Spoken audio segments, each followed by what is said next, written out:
everyone, Zeddy here again with our last Titans card review of the day. All the Hunter cards are being revealed.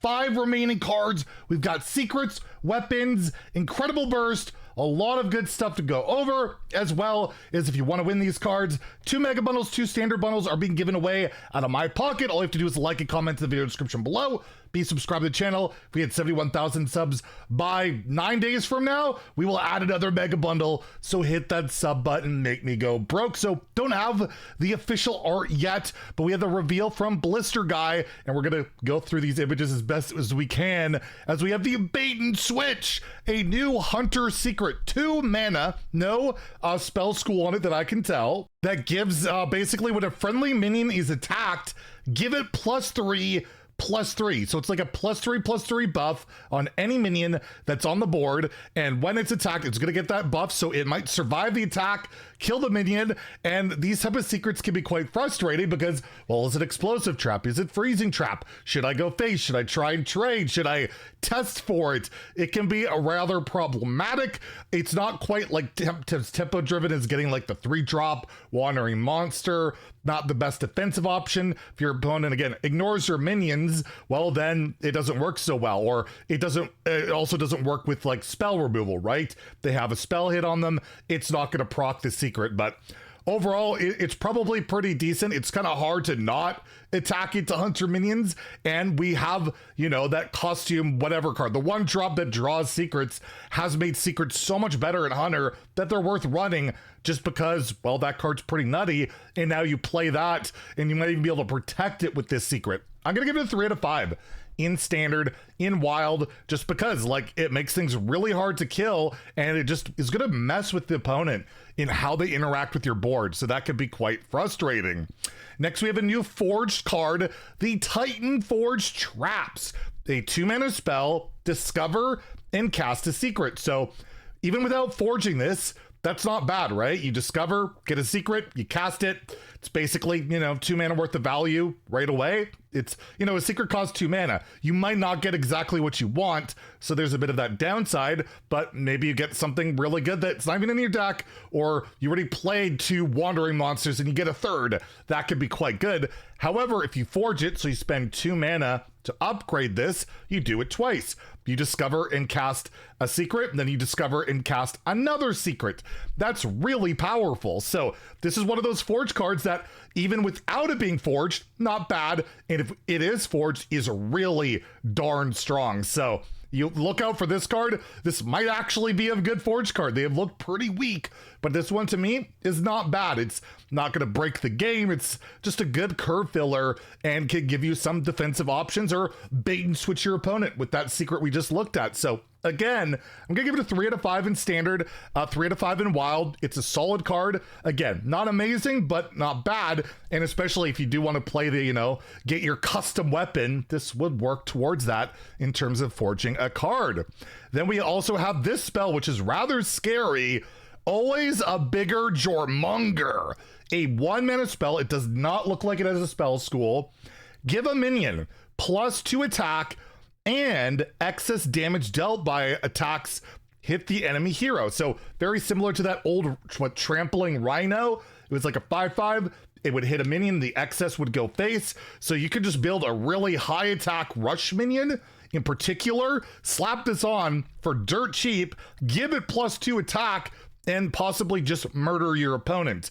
This could lead to some insane burst. I mean, you have that 1-mana 4/1, right? Although 3-mana 1/4/1s, play the location. It gives it +2 attack and rush. And then you play this, that's an 8/1.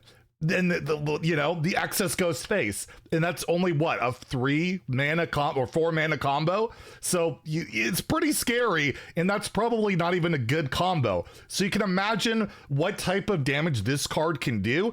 And it could also just be, yeah, abusive sergeant on your minion, give it +2 attack. I'm gonna give this a 4 out of 5. This card scares the crap out of me for the amount of damage it can help Hunter push. And I just feel like, oh no, I played a minion and now they're gonna rush into it and deal insane damage to my face because this is so cheap, and they could put it onto like, yeah, a rusher, buff it up, or just any token on the board, or just a high attack minion in general. It's just a really scary card in Wild. If this was even cost, I would say maybe, but maybe that Beast Hunter might want to run it. There's not a lot of Hunter decks in Wild. You have Reno Hunter, which you would not want this. Secret Hunter is more like the even. You just want to play the even package. I see it more maybe that Beast Hunter that plays that mid-range package, or maybe just build something specifically around it. I'll give it a 3 in standard, but, or sorry, 3 in Wild, but as a standard card, I find this one really terrifying and could lead to a lot of, you know, lethality and murder, but that's kind of what Hunter's all about. And then we have a new weapon, a 6 mana, 6/2 weapon, which is pretty crazy. However, it's not really 6 mana, is it? Because it costs 1 less for each friendly secret that has triggered this game. How many insane weapons is Hunter gonna have right now? Their Titan is already a pretty crazy legendary. By the way, that Titan can buff this weapon if you really want to. Like, you play the Titan, you get that 3/3, and then you can play Starstorm Bow and, you know, upgrade that if you really want to. But yeah, you have like 1 secret go off. 1 secret, you have a 5 mana 6/2 weapon. That's better than Arcanite Ripper, right? 1 secret. If you have 1 or 2 or 3, then this gets to be ridiculously cheap, and that's 12 damage for ridiculously cheap. That is terrifying, and I will note, it's even cost, so Even Hunter, absolutely, it's good to run this card, because they cheat out so many secrets with your Inspire, meaning the 2 mana 2/3 beast and all of that. Really scary card, a lot of damage. I'm wondering if Viper is going to be meta this next set, because there are some really scary high attack weapons, but even if you Viper this, it's still going to hit you for 6, and they're probably going to have other weapons. I'm giving this a 4 as well. Mana cheat on a high attack weapon. I don't know if we've really seen that before. I can't really think of it. You can let me know in the comments below. I always forget about the exceptions, but this card seems just super strong, super busted, super scary, and in Wild, 4 out of 5 too. Just Even Hunter. Why would they not play it? They get so many secrets out. It is, I will note, it's not playing the secrets. They have to be triggered, so your opponent can like not activate them, and then he can't get the weapon out as reliably. But then what are they doing, right? So look out for this card. That is a really terrifying weapon. And then the last card is a really weird one. Kind of cool though. Absorbent Parasite, a 2 mana 3/1 rush minion. It does not appear to have a tribe whatsoever.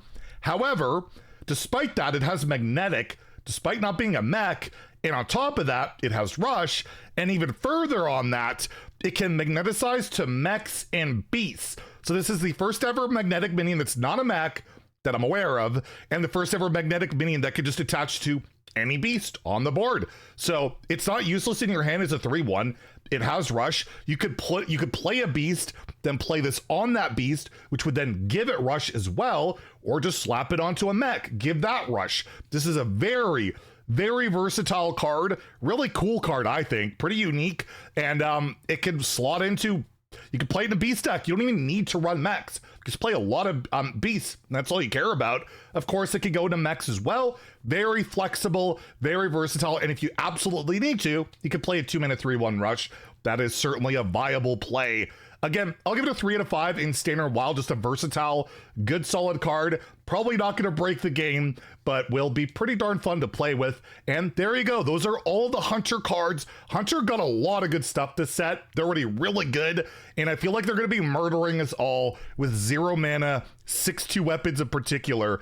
Look out for this card. This is scary. By the way, I want to just give a quick shout out. I will be streaming shortly after this video goes live. You want to come hang out at twitch.tv/Zeddy. We're on the road to 9,000 mage wins. I'm like 9 away. So you want to come hang out? You can do that. And if not, we'll see you tomorrow with some more card reviews. If you enjoyed the video, please like and subscribe. Have a great day and stay salty, my friends.